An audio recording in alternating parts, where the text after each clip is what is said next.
Green ఎనర్జీలకు Telugu states focus policy తీసుకొచ్చిన తెలంగాణ 10 లక్షల కోట్ల పెట్టుబడిపై ఏపీ నజర్.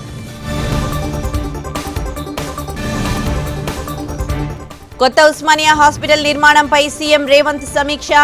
భూ బదలాయింపు ప్రక్రియను వెంటనే పూర్తి చేయాలని ఆదేశం.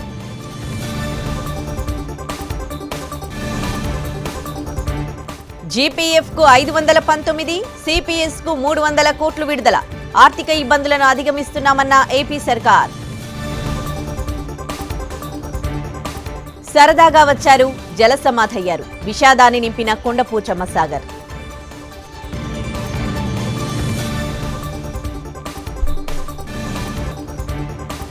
అయోధ్యలో రామ్ లల్లా కొలువుదీరి ఏడాది. ఆలయం ఘన వారసత్వంగా నిలిచిందన్న మోడీ.